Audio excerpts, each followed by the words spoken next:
And a really warm welcome to episode 4 of the VIG podcast. Together with me, Stephen Leggett, is my good friend Robin Harris. Robin, welcome again. And I Great to think see you, Stephen. we're going to pick up on something that you and I have been talking about this week on posts and stuff, which is anxiety. Now, I know anxiety troubles a number of people, and there'll be a number of listeners who've either gone through periods of anxiety or perhaps are actually in those periods of anxiety. I'd like you to open up and talk a little bit about some of the more anxious times for you. What was around it? How did it make you feel? And how did you come out the other side? I think what triggers anxiety for me is feeling exposed, so feeling vulnerable, Mm. which kind of fits in very well with what we talk about here. And I think for me, that's often visibility. So speaking in public used to be something I swore I would never ever do because it would make me feel very anxious. And physically, I would have the clammy hands, the dry mouth, the brain that just decides to go away somewhere. So I'm then, what was I going to say? It just feels like everything's gone blank. I feel tongue tied. My heart would pound. My stomach would clench. My legs would feel wobbly. I just don't want to be there. I want the ground to swallow me up, and just something that would happen to take me out of that situation, because it just feels like that little death kind of feeling. I really don't want to be here. This is killing me. All that language, which is so unsupportive. And are you in that And I place right now as you talk to me? now when I was a child, I swore to myself, never would I stand up in public. I wouldn't speak on public. I would never, had there been at that time, I'm going back quite a few years, even decades. So there was no such thing as the internet and Facebook and doing Facebook Lives and podcasts. But had there been, I would have, nope, that is not something I will ever do. But now I enjoy it. And when people say, this would be a good career choice for you or a good thing for you to get into. And I don't know why, but people have said you should be a leader or you should be a coach and that kind of thing. And people have said you should write a book, which I actually did. That was another thing I never thought I would do. But I was told you should speak. I was told you should speak. You don't know what you're talking about. I can't speak. I can't stand up in public. I can't string a sentence together when I feel watched. But maybe they were right. And having realized that this anxiety and the worries and the concern that I was feeling about being visible was in my head. And it was in my body as well. Obviously, I was having physical responses to that anxiety. And probably there were physical aspects of why I was anxious being stored in my body. My body was holding those fears and whatever had happened to me in the past. But largely it was my head telling me, you can't do that. And interestingly, I've just been working with a client earlier today where I was talking about the polyvagal theory and looking at dorsal versus sympathetic versus ventral. And the dorsal verb that represents dorsal is I can't. And it's that sense of freeze, rabbit in the headlights. I can't do it. And that was me. And I think it was a combination of lots of factors, I guess, where I felt I'd spoken up in the past and been shot down, whether that was by a parent or a teacher or a family member. Those people that when you're small, they're important in your life and you take on board what they say and it influences you and it shapes you. But as I went through my journey, I realized that's their voices. They don't have to be mine. So, what was it that allowed you the freedom to express yourself in that way? What was it? Some work you did with yourself? Was it somebody, a mentor, who said, "Stop acting like a fool, just get up there and do it"? Or what was it for you? Telling me to stop acting like a fool and don't be so stupid and all of those kind of things, they don't work for me. Mm-hmm. They push me back in my box. Mm-hmm. I think it was a a long period of time of working on myself in lots of different ways. So I couldn't really pinpoint one thing. And I think it was a combination of lots of different things that I've done over the years. I've used EFT, I've used breath work, all of those kinds of things to support myself. And I still do, because I still do get that little flutter. But now I'm very aware of the saying that worry is just excitement without the breath. So when I feel worried, when I feel anxious, just breathe. And then it feels like excitement. And that's okay. Because it's natural to feel a little bit of, ooh, what's going to happen when I stand up and speak? How are people going to respond to what I say? Yeah. But also I was on training about speaking, and they were saying, but if the audience have asked you to come and speak, they're on your side already. And Brene Brown, I was listening to one of her audiobooks recently, and she was just saying, they're just people. And even she has to remind herself still sometimes before she goes on stage, they're just people. And I'm not one of those people who likes to just think of the audience naked.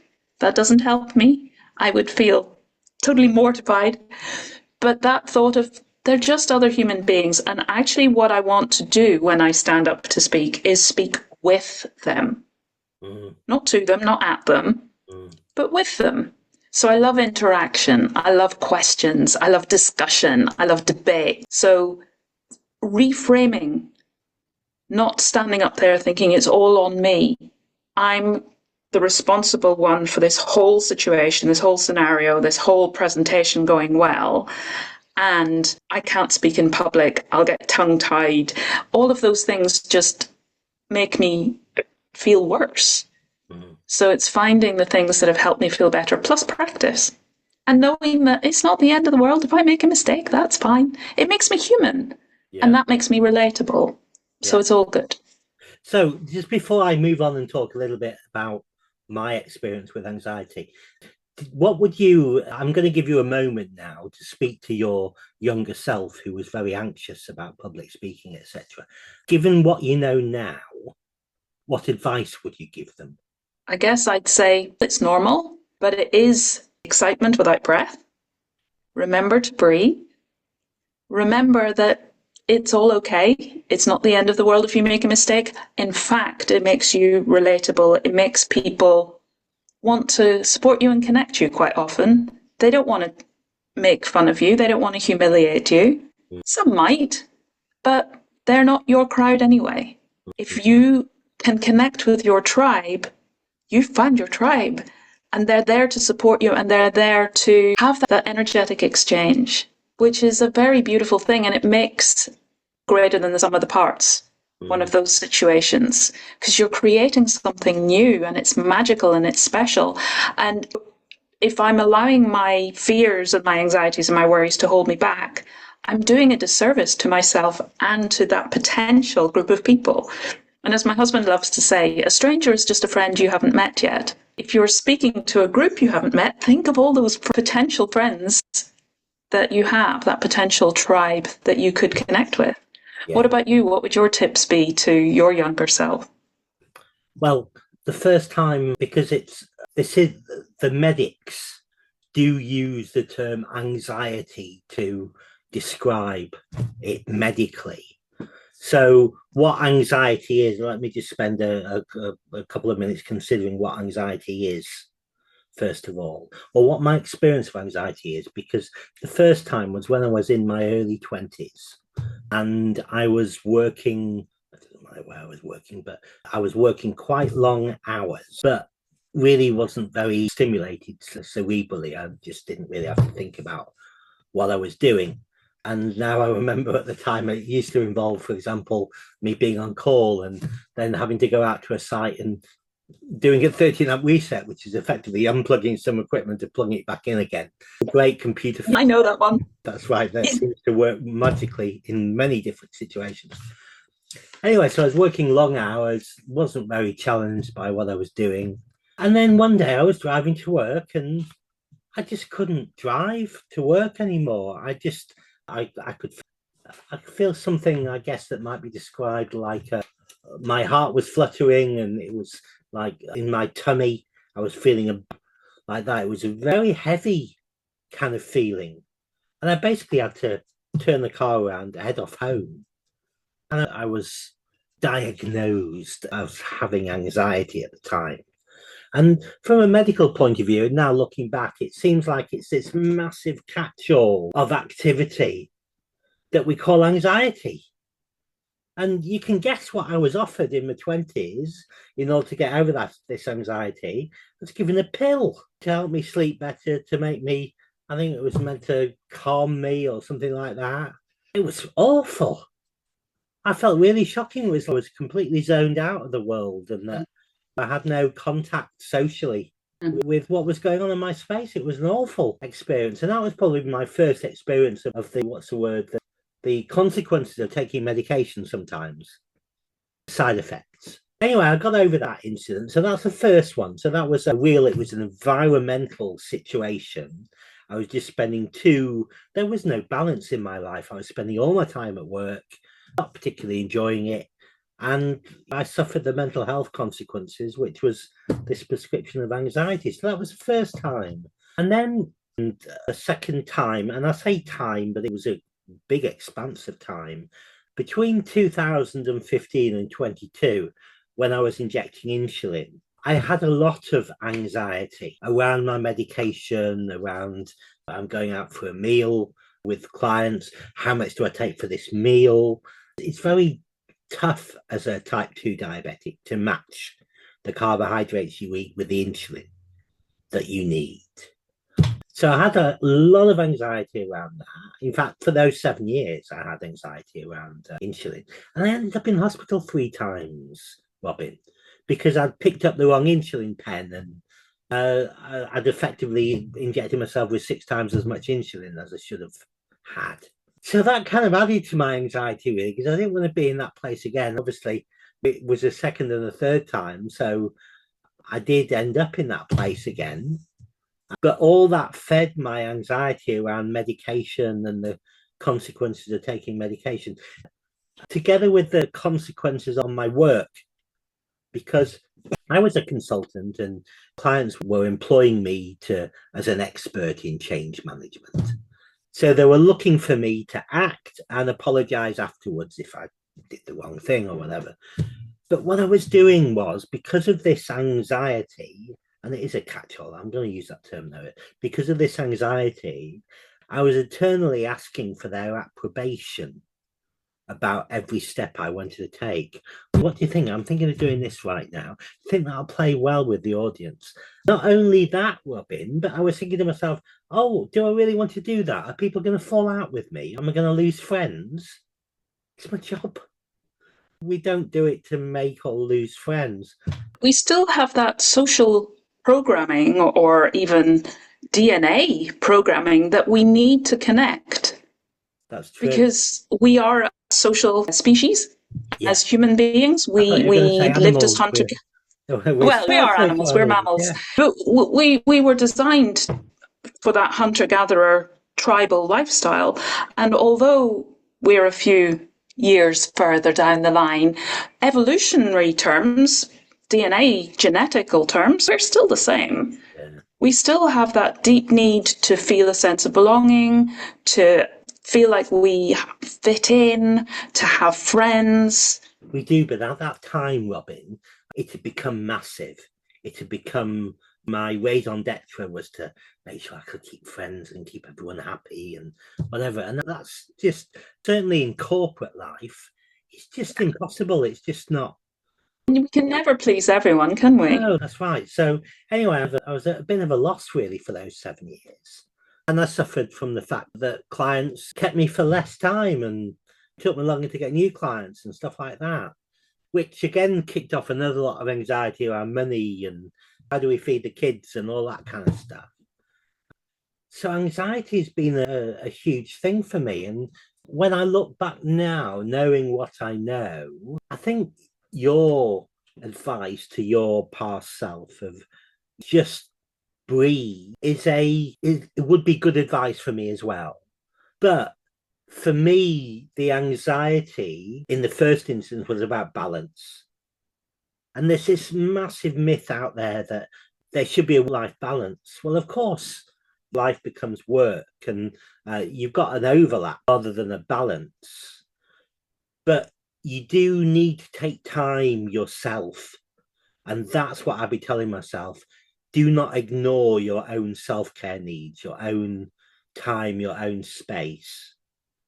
Because I was otherwise, talking to somebody recently and they were saying they're not too keen on that word balance for probably reasons like you've just mentioned, because it's not necessarily, is it equal, or have I got one more than one of them than the other? Can I divide the two? Can I separate them to have that distinction?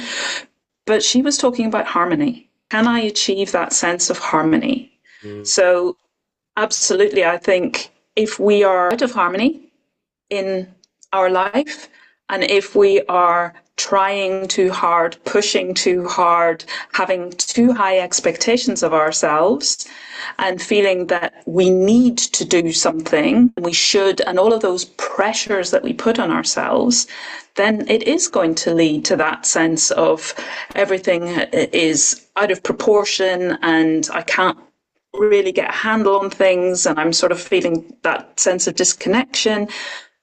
So my reason, I think, for using breath is to get myself out of that hamster wheel, to get myself out of my headspace, to come back into my body, to come back into that sense of I'm grounded, I'm centered, I'm present, I'm connected to me. I'm here in this space. And then I feel like I've got a handle on things. Versus I'm trying to keep all those plates spinning, balls in the air, and I'm so busy focused on that I don't know what's going on in my life. Not really, not me, not the core of me, and what do I want, rather than pleasing everybody else, which doesn't work. If I'm a people pleaser, I'm not looking after myself. If I'm saying yes to everybody else, I'm effectively saying no to me. And that's never going to serve me well. I think I can't disagree with any of that. When I think now, do I have any anxieties? Do I? No, because what anxieties at the end of the day, they're the consideration of risks that may or may not happen sometime in the future. So, as you said to me a little bit earlier, they all exist only in here. But we juggle this all with our lives. So, for example, you have insurance for your home to insure it against the risk of fire or the risk of burglary, all these risks. And it's there to make you feel better so that you don't lose sleep at night, that you consider you feel safe. Exactly. Yeah. Considered safe. And secure and covered and supported. But the way, if you consider, certainly in the old days, I don't know if I'd say the same right now, but if you consider in the old days how that was sold, it wasn't sold as a comfort thing. It was sold as a solution to fear. So in the old days, the salesman might mention to you, oh, have you ever thought how you feel if your house was burgled and you had to replace this, that, and the other? You do, if your house burnt down or there was a fire and you had to get out in the middle of the night. That whole thing of, if there's a fire, what would you grab? What would you save? But you're left then thinking, oh, what would I save and what's important to me? And I think for me, anxiety is often a little flag. Go, ooh, there's something that could do with a bit of attention. If I'm feeling anxious about something, where do I need to support myself? What's that anxiety asking for? What's it letting me know is going on for me? That's very true, because all your body, all your mind is trying to do is communicate. So what's it trying to communicate by making me anxious about walking into this room and speaking to these people? Drawing my attention to. Exactly. And if you don't address it, these things become patterns that the subconscious will help you to feel safe by shutting things down, by keeping things, by avoiding things. Exactly. And these things might serve us when we're 3 or 4 years of age, but they're less likely to be doing that in our 30s and 40s or even 20s, probably. And we give our power away then, because if I'm afraid, say, I don't want to go to the supermarket because it's a big shop and all those people and it just feels quite anxiety producing. So I decide I won't go to that shop, I'll go to the corner shop. But then if the corner shop is busy, I won't want to go there either. So my world is shrinking. Whereas if I gently stretched my envelope, I don't like talking about going outside of our comfort zones. If we're already feeling anxious, that's going to, for me, it would just make me feel overwhelmed. Mm-hmm. But if I think, no, I'm just going to gently stretch my comfort zone and I'm going to play with it. I'm going to keep it light. I'm going to keep it fun. And if it gets a little bit scary, I can pause, take a break, maybe take a breath, maybe take a step back a moment, regroup, and then I can go forward again and just keep that lightness. Exactly. What really, you've reminded me of something that I really wanted to talk about, which is the language of anxiety nowadays. I hear more often than not being reclassed as overwhelm. What does that really mean? Yeah, exactly. Overwhelm and anxiety seem to be modern day synonyms. It's the buzzword, isn't it? Yeah, because overwhelm is, I think in some ways it's less accusatory. It's less medicalized than anxiety. Yeah, you maybe. don't go to the doctor and get a prescription of overwhelm, do you? That's not what they wouldn't diagnose that, would they? They would diagnose anxiety, like you say, the medical term. So it stays overwhelm, somehow it takes the stigma out of it, because there is a stigma attached.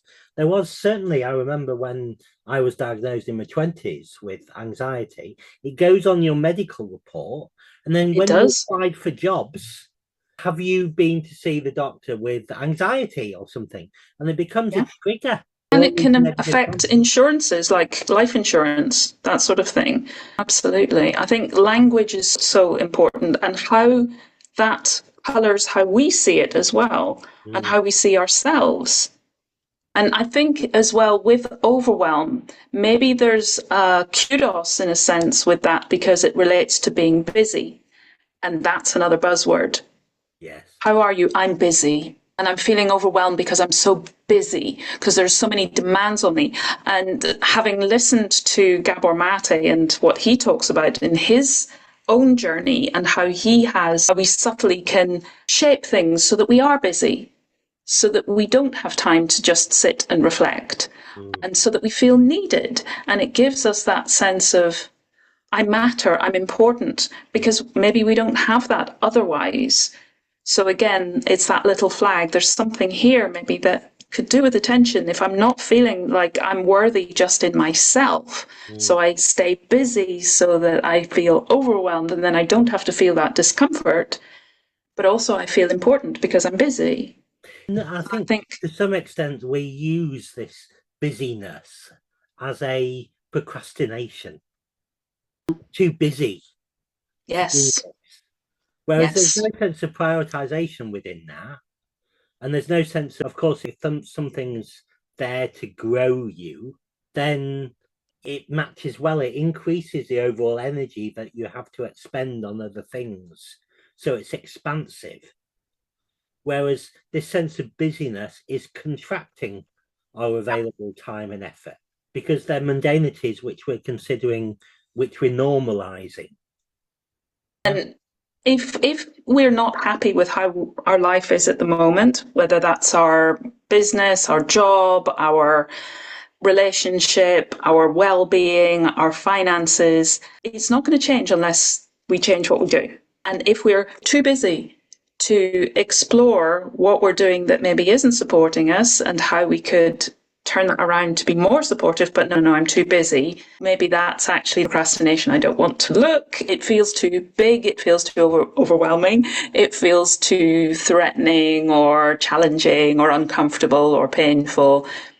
And so I'm just going to keep doing what I'm doing. But that definition of madness, if we keep doing what we're doing and expecting something to change, it's not going to happen. That's right. So like you're saying, freeing up some of our time and our energy by not being busy scrolling on Facebook or checking out somebody on Instagram or binge watching things on Netflix, all of these things that so often we are busy with, but is it a good use of our time? And I think I've got an essence that I want to look at this as a point of introspection now. And I want to use a particular model that in coaching we use quite a lot, which is like the wheel of life. Circular model, you split it up into things like personal growth, spirit, financial. I think most people have seen the Wheel of Life now. You can see it quite clearly online. I haven't got one to show you right now, but what I wanted to talk to you about this is when I get clients to take a baseline, where are they right now with all these levels? What they draw is invariably nothing like a circle. Because, of course, they're putting too much emphasis on this or too little emphasis on that or whatever. But the myth I want to blow up right now is that the myth that it needs to be a circle to be complete or to be balanced. We talked about work-life balance before. And I just want to say, from my experience, that's absolute nonsense. Because what you do is you look at one segment. With my clients, it's generally the health is the one segment we look at. Don't need to worry about any others. Look at health, take action on health, and magically all the others start to move. Of course, yes. Whatever you change in your life, one simple small thing, it ripples out. Of course. Doesn't it? And I often say to people, I had a conversation online in Facebook actually with somebody yesterday about small changes can have massive impacts because it is those ripples. And yes, we would often focus on one aspect because people come, don't they? Help me sort this. Yeah. And it often isn't the thing actually that you end up focusing on. Because for health, for example, if your health isn't good, it may be because you're overworking. It may be because of this or that or the other thing. So it is looking, and we're being holistic, isn't it? That's really what you and I do in our approach. The key thing, though, for me is that this model is expansive. It's not a measurement. So you might say, I don't know, 5 on health and 4 on finances and all that kind of stuff. But it's not saying that if you were 10 on each of them, that your wheel would be the same size or your life would be as good as somebody else who had 10 on all of them. It's not comparative, it's energetic. So as those numbers start changing, you focus on one particular segment and you see all those other numbers changing, then it's not changing towards a new balance. It's becoming a new growth spell, a new evolution for you. So the mass of your movement, the mass of the things that you do can be enormously different with only just maybe 2 or 3 months work. And on that inspiring note, maybe it's a good point at which we can close today, but it might be something that we revisit because that's a good point. It's a huge topic, isn't it? It is. Right, I'll try and put the lid back on my enthusiasm and save it for the next time. So thank you all for listening. I hope you got something out of it. And please tell us what you did get out of it, because we really thrive on your feedback. And we can inject that commentary, that feeling that you've got into our next podcasts. So we make it even more real. Absolutely. If there's any direction that, having had this conversation, people feel it would be good to go a certain way, you want to explore things further from that perspective, then do please let us know, because as you say, Stephen, we very much want this to be a conversation. That's why we've set this up, to be a dialogue, not just Stephen and myself chatting away, but to open up the conversation and to encourage you to get involved as well. That's quite right, Robin. Right. Bye, everyone. Till next time. See you next time. Bye.